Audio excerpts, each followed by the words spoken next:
Welcome to Your Thoughts, Your Reality with Michael Cole, the podcast that shines a compassionate light on the journey of veterans battling through life's challenges. Michael is a dual elite certified neuroencoding specialist in coaching and keynote training presentations, dedicated to guiding military veterans as they navigate the intricate pathways of post-deployment life. Join him as we delve into the profound realm of neuroencoding science, empowering these brave individuals to conquer universal battles, procrastination, self-doubt, fear, and more. Together, let's uncover the strength within you to re-engage with families and society, forging a new path forward.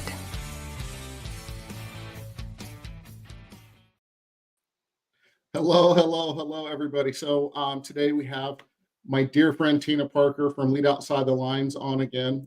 Tina is a retired Air Force Lieutenant Colonel with over 20 years of military leadership experience. She's the founder of Lead Outside the Lines, a leadership development company focused on authentic, impact-driven leadership. She's, of course, a dual certified neuroencoding and brain health coach. You got a lot. She is passionate about helping high performers shift from burnout to balance through simple science-backed strategies, and of course is known for her practical wisdom, big heart, and ability to bring humor and hope to even the toughest conversations. And we have some great ones, my dear friend. So with that said, for people that don't know you yet, and they should if they watch the podcast or listen, God knows. So tell us a little bit more about yourself for people that don't know about you. Sure. Thanks, Mike, for the introduction. And as always, everything that you are doing for veterans, their families, and anybody who just tunes in to listen, because all of the nuggets that you drop are super important and impactful for anybody who's listening. And thanks for having me on again. I know we're on, it's like a rotating door now at this point. But for By those, the way, Tina will be on in 3 hours again. I know. We're just going to do it every day. But for those that don't know me, yes, I did spend 23 years in the military, 7 years active duty. The rest of my time was as a reservist. And at that time, I also served as a director of communications, chief of staff, a couple of different positions within Department of Homeland Security. So very well versed in military environment, law enforcement environment. And part of my story that kind of leads into what we're talking about today, shifting from reactivity into creativity, is, as leaders, we take on so much. And as women leaders, especially, we just have these expectations to be everything for everyone all the time, no matter what the cost is. Right. That causes a lot of reactivity, reacting to things outside of us. And there was a time in my life where it was about 12 to 15 years ago, where I did feel like I was doing everything for everybody, but not myself. And that just felt like that's what you're supposed to do. You do everything for everyone. And what I found for myself is while I was holding down a full-time job, also in the Air Force Reserve, helping my husband build a business, raising a child, getting my master's degree. I mean, crazy times, right? But it's like, no, these are all the boxes I'm supposed to check. I was doing all the stuff. I had breakdown, like literal breakdown, where I lost my first child to stillbirth after being sick and pushing through because I had to be at work. Now, of course, I don't blame myself. Things happen. But when you look back, you go, could have made some different choices then if I had been, approaching things from a different perspective. But then just had my daughter, like pregnant right after that, had my daughter 6 months after she was born, diagnosed with cancer, and then a divorce, like right on the heels of that. So times were a little nuts, right? God was kind of like, hey, you need a different way of doing this. Like, I get what Pay attention. Like, yeah, this isn't working, right? And so that's really what led me on my journey to what we're talking about today, because I was not willing to say, well, okay, I guess I can be successful professionally or personally. I'm a little stubborn. I was like, no, I want it all. And so I committed to really finding a different pathway. And that's what led us here today. Fantastic. And your story of resilience. So many people in the world would have said, "No, I'm done. Enough." Or here's the beauty of it. Played victim. Yeah. you didn't. That's the beauty of it, I should say. So amen, because I wouldn't know you. And that would suck. Exactly. That would suck. So If through I had that, made a different choice in that moment, yeah, you would not know me. That absolutely. is true. How crazy is that? And I'm not going to take us down this rabbit hole right now because we could just spend, the whole time going, whoa. Yeah. But those little moments when you look back, and it's when you realize it was that moment, when you realize there was that little choice, it was that little 2 millimeter shift, right? That changed everything. It was. And And I love that you just said a 2 millimeter shift because it wasn't like I just threw the baby out with the bathwater and upheavaled my whole life. I mean, it was already an upheaval. So I just like went with the flow and I went, okay, every little micro moment where I can shift and make a different choice and really be intentional about those choices instead of just running on autopilot on these loops of old beliefs like I have to be the one to do it all. I have to do it perfect. I can't let anybody down. My needs are on the back burner as long as I'm serving everybody else. Like all these things that run in our minds. And I will say I am so glad that I made those little micro shifts little by little throughout my life because now, I mean, my life is completely different than that.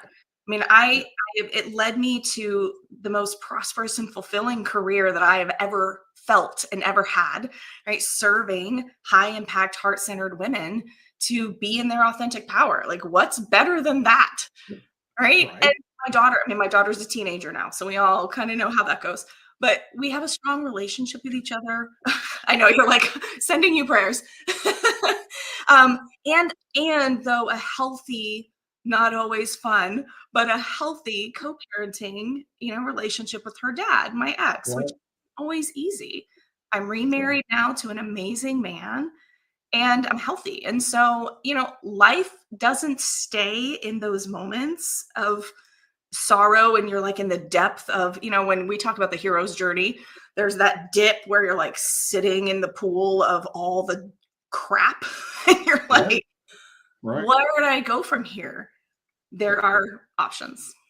There's always the choices. It's what we want to, I'm going to say, battle through and or look forward to uplift us instead of living in that victim mode.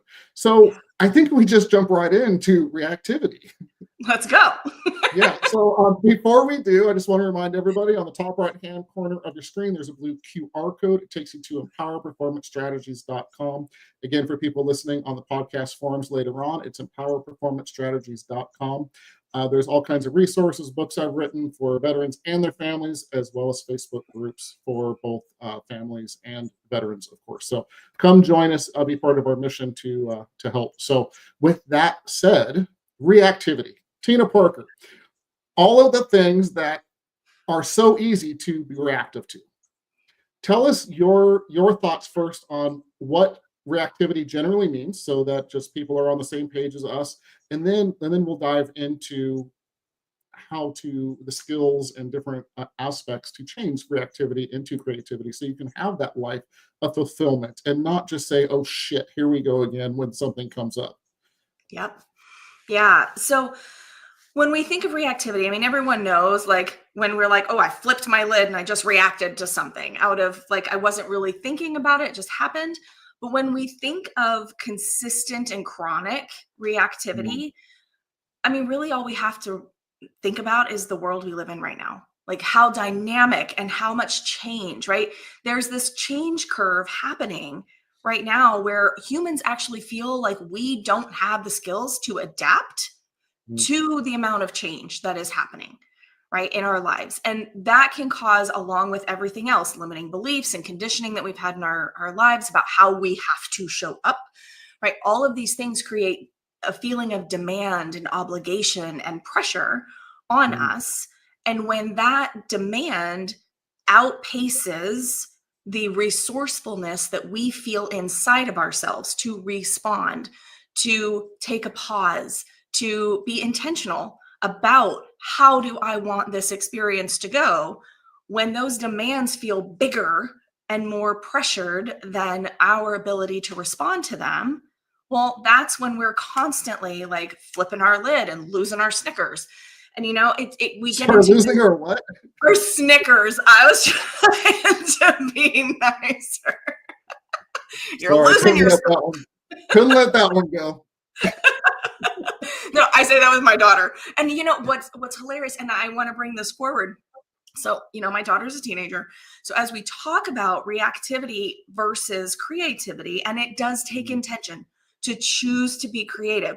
But here's how that plays out. Like I used to I would lose my Snickers in the morning when we're getting ready for school, right? She's late, can't find her shoes. I can't find my purse. Where are the keys to get in the car? We're 10 minutes late. Get your butt in the car, right? This is how the morning used to go. And there was not enough coffee. Oh, never enough coffee. So in the past though, and I would like literally roll into school and I'm like, get out of the car, you're late. And then we're both frazzled, right? And so we start our day that way. And the whole thing just goes downhill from there. Well, I made an intentional choice because I started to notice I don't feel good when that's the way we start our morning. Right. She's not doing well because she's having trouble focusing and calming herself. And I said, okay, I'm going to try a different way. Instead of running down the stairs, yelling at her to come, I am going to go by her room and look her in the eye and go, honey, it's time to go. Let's go. Mm. And the first day, of course, you don't see an instant shift. But over time, she's like, okay, she gets her stuff and she comes down. Instead of running around, like, where's your shoes?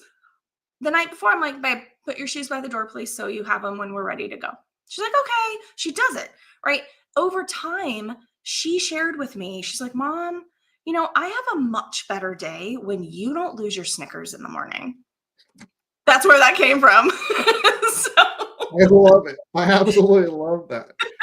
And so, but we have influence no matter who we are around, right? And that is something that we have to recognize when we talk about like conscious leadership, which is something that I bring forth in the coaching that I do. Conscious means being aware. Leadership, it doesn't mean a title or a role. It means the influence that you have at all times on yourself and everyone around you. I want to add to that, please, because that is so impactful. So freaking listen up here, people. Seriously, if you realize just for a second how you react to something, how it affects you, your energy, let's call it your vibe even, and the person that you're talking to, even if it could be yourself, the words you're telling yourself, it could be the words you're talking and being reactive to somebody else, someone you love, because I think most people will agree, until you work on it, you're generally the hardest on people that you love the most. And my theory is because you think there's a safety net there till there isn't.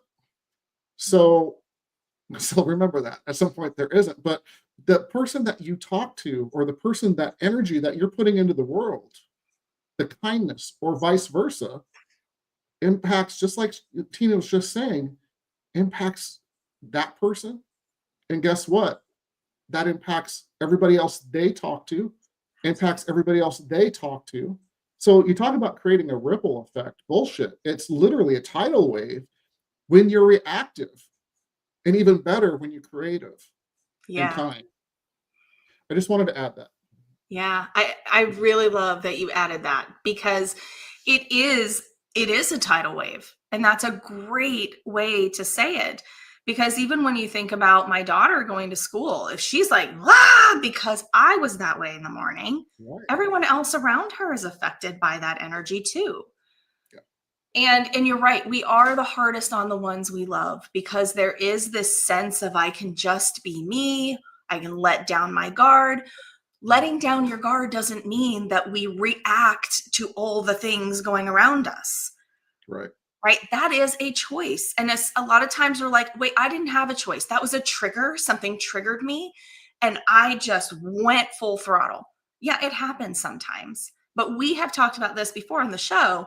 Pause, notice, choose. I was just going to bring it up. I'm like, so there it is. Find yourself in that. What's a skill can you, I know we talked about it before, but can you go through it again? Because I think it's such an Yes. important skill that, we get in this freaking spin cycle, right? And because we're human beings, as neuroencoders, we've conditioned ourselves to snap out faster, and we have the skill set, and we teach it to everybody, our clients and trainings and things we do, but we teach people how to default back to their best selves faster. Exactly. But we're still human beings. We all still Right. have a bad day. For Realize sure. that, so, and be kind to yourself when you're realizing that, oh, damn. Put a smile on your face, let the good hormones, so your brain is looking for it again next time, so you can snap out of it faster. So talk about the skill there, if you will. Yeah, and you prefaced it perfectly, right? We have hormones and different chemicals that get released in our body based on the feelings that we have, right? The thoughts that we have, right? We're on Your Thoughts, Your Reality podcast, but it's based on the thoughts you have. But those thoughts, it's kind of a cyclical. Some people think, oh, my thoughts create my feelings. Some people think my feelings create my thoughts. It's both. It's both. We get feelings that are just reactions, physiological reactions to things that our body remembers that happened before, right? Or things that feel like fear. Like there's a whole lot of things we get reactions to. But when we can pause, right? Your thoughts are not you. They're just remnants of things that your brain is filtering things out. It's filtering things in. If something feels familiar, it's like, oh, I know what that is. Even if it's the devil that you know it, right? And so don't trust your thoughts. Take a pause and take a breath, right? Pause, take a breath, because I'm telling you, your breath is the bridge between reactivity and creativity. And so many of us are like, breath is an autonomic system function, right? We just do it automatically. But when you intentionally use your breath to calm yourself, to take a deep breath, you can take a deep breath for like 4 counts and breathe out for a little bit longer, 6 or 8. That will sort of reset your nervous system instead of being in fight, flight, trigger all the time, this big cycle. We put ourselves into parasympathetic, which is calm, which brings your brain more online. The prefrontal cortex, your executive functioning that helps you make good decisions, not just life or death decisions, right? That part of your brain comes online even better when you are in your parasympathetic. So breath is the bridge. Breathe and then notice. So pause, notice what's coming up. Like, oh, that happened again. Like, not, dang it, I did it again and I'm beating myself up. Not that. Like, let's just set that aside forever, please. Forever. So that shift is going into going into curiosity. Like, why'd that happen again? Not judgment. Like we've said, not critical. Be curious. Yeah. Right? And so be curious. Oh, that happened again. Okay. And then choose. Is that what I want to continue doing? No. All right. How do I want to experience this? Right? It doesn't matter. I'm going to tell you this right now, and I want you to hear me. It does not matter what the situation is. The situation is not what's making you react the way you are. Your response to it, your meaning about it, that is what is making you react the way you react. And that is always within your own control. That's the cool part. Right? We are not victims to what happens around us. Shit's going to happen, people. Life happens. Life be life, right? Yep. We don't control that, but we control how we respond or react. Yeah. So. Absolutely love that. And like you said, Tina, life doesn't stop. Mm-mm. But when you put the right intention or thought process, if you will, on what has happened, the right, dare I say, definition of what happened. How can I learn from this? How can I grow from this? Those things turn into little gifts. Yeah. That you don't even know are there, because you don't, let's just call it what it freaking is. You don't learn from success. You learn from all the bullshit. Yeah. You learn from the struggle. You learn from the parts where you had to stop yourself to go, hold on. For being reactive, Yeah. Yeah. So Yep. when you stop and do that and you say, "Oh, you know what? But what did I learn from this?" And it may take a couple hours to figure it out. It may take a couple of weeks, who knows? But when you put it in that curious aspect instead of critical, like you said, it changes the whole emotion, the whole feeling, and more importantly, the meaning you give it. And that's how life changes. Absolutely. And And there's dare I a say, whole yeah, no, go ahead. I was going to say, and dare I say, into creativity. but Well, but go exactly. ahead. No, Yeah, but go that's ahead. it. So it does change into a more creative state. And when we talk about creativity, we're not talking about painting and dancing, which are lovely and they're beautiful. We're talking about your ability to create the experiences that you want in your life or don't want. Right? We're creators, no matter like what side of the coin we're on. But Absolutely. when you can shift into creativity, you become the captain of your ship. You become the person who can decide, how do I want to experience this? And I do want to bring this home because I think for a lot of people, they might be like, yeah, but you don't know what's going on in my life and things are really terrible and it's really hard. And I get it. I really, really do. But I will share, even when I lost my son to stillbirth, when we realized in the morning that there was no heartbeat, and it kind of dawned on me like, oh, okay, what happens next? Like, Mm. he's there. What happens? And then it was this revelation of, oh, I have to give birth to my son and I know what the outcome is going to be. Like, how do you even, like, mentally I couldn't wrap my head around that, right? Right. So, I mean, that was like the lowest point in my whole life. And somewhere inside me, I still don't know where it came from, maybe God. I asked myself, I said, okay, what matters most now? Because I can't have someone come in here and do this for me. This is not something I can delegate to someone. Like, the only way to is through. And what mattered most for me was to feel gratitude, to feel and honor his life coming into the world, even though it was going straight to God. And I chose in that moment, that is not an easy moment to choose anything other than anger and sadness and sorrow. But I chose to look at the nurses and be thankful for them being there right by my side. They were amazing. Thankful that my mom was able to get there and hear his heartbeat the night before and be there with me throughout the entire experience, right? Thankful that my best friend at the time, who lived on the other side of the country, happened to come into town that day and she slept on the hospital floor with me. I mean, when we are in these moments where it doesn't feel like it can get any worse, choosing to be in a creative state doesn't change the outcome.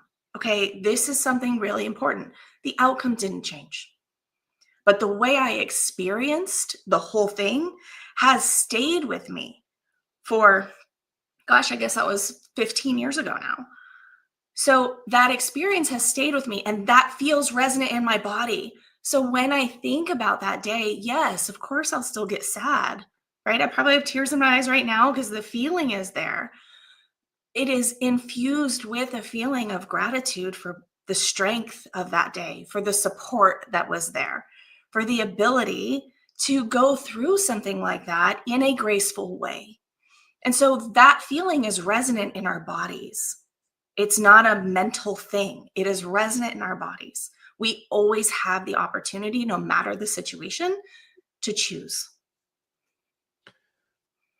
Thank you for the vulnerability.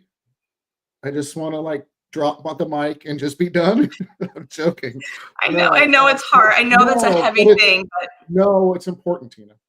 We've not really talked about that, and we're dear friends, but we've not really gotten into some of those details. And it's important for people to hear it because in your darkest moments, you can find the gratefulness. You can change again the definition and look where she is now. Maybe that part of her life and cancer and all the different things were brought to her to say, hey, Can you handle it? Okay, now let me give you something else that you're going to thrive and give you fulfillment and change your life to the life you have now. Yeah. They're all lessons for us. They And are. we have to decide, what do I want to do with that? How do I want that to impact my life? Yeah. Right? Those are our choices. Things are going to happen, and we don't control everything outside of us. But we always control the way that we want to show up in any situation. Right? And I think, and Absolutely. that is really the key, is in that moment, and so many other moments, I just said, I want to be the creator of my experience here. I don't want to be the waves crashing against the rock and I'm at the whim of whatever wind comes. Like, I don't want to be that. Right. I want to be the rock that gets to look at the waves and go, I see you. And here I And, am. And I'm steady and I'm strong and I'm good. So go do what you're doing, but I'm good. and I'll be here when you're done. Exactly. When Yeah. you calm down, I'll still be here. I'll still be standing. Yeah, Yeah. absolutely. Absolutely beautiful. So we're almost done with the show, unfortunately. So I want to talk more about the creativity part, right? We talked about the reactivity. We talked about how you can bring creativity out of the darkness, if you will, into the light, because we want to be in the light, right? I mean, yeah, you can be the victim and you can live in the dark place for the rest of your life and get a secondary gain from it, and it can become your identity, who you are.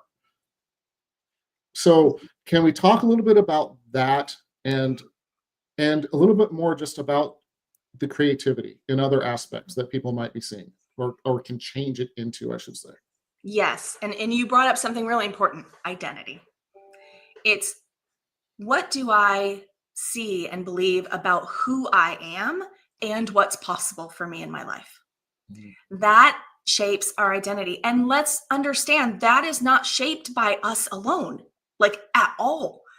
That is shaped by things that happened to us when we were younger, conditioning from family and society and culture and all these expectations and things that you were told you're supposed to do and not do, and all of that, right?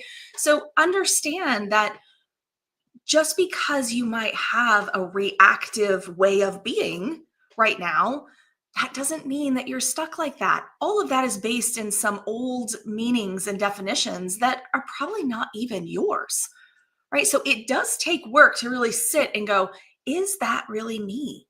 No. Mm, Is that who I want to be? Is that who I choose to be? Because we are always choosing. yes. Even when you think you're in like this frazzled reactive state, it's still a choice. It's Yeah. still a choice. And so, in order to shift, there's a couple of things. So, we talked about the breath, taking the pause, Yep. right? Pause, notice, and choose. But then it's also the way that we talk to ourselves, right? Case in point, in the moment when I lost my son, I could have been like, why'd this happen to me? This is unfair. This is terrible. I'm a good person. Like all the things that we would say. Right. But you get to stop yourself and go, whoa, whoa, whoa. I'm pushing pause on that tape. And it's what you said earlier. How do I get to grow from this? Right? Maybe in the moment, you're not going to want to ask yourself that. But over time, you go, okay, how do I get to grow from this? What do I get to take from this that's going to help me down the road somewhere or help someone else? Right. Mm, And so it's being in that growth mindset. And it's also changing the questions that we ask ourselves. Right. Again, case in point, why did this happen to me versus how do I get to grow? Or what might become possible for me if I am able to resource myself internally enough that I can shift into creativity whenever I choose. yeah. Like that's light, that's expansion, right? And that is creative choice. And I love what you just said. I want people to think back to the choices they made, like we talked about a little bit before. The choices they made in a moment that thought wasn't a big choice, or it was a big choice. Go back 10 years. Go back 10 years before that. And think about how the choices, hard, good, bad, positive, negative, whatever it is, they're all choices that we make every single day. Only we can make them. You can only make them for yourself. No one else can make them for you. But think about how they changed your life and go back. I could go back 3 years and go, holy shit, right? Yeah. I mean, I could go back another 5, go back another 10. I'm working on a speech, and you're looking for those moments in your life. Now I'm 53 years old, right?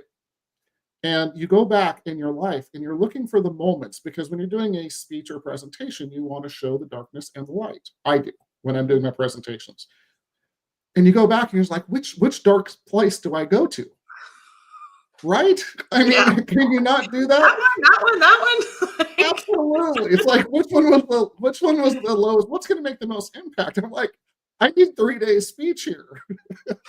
Exactly. I can't get this in 30 minutes. Yeah, I mean, and we do. We obviously we know how to do this, but I was just going back and I was like, yeah, which one?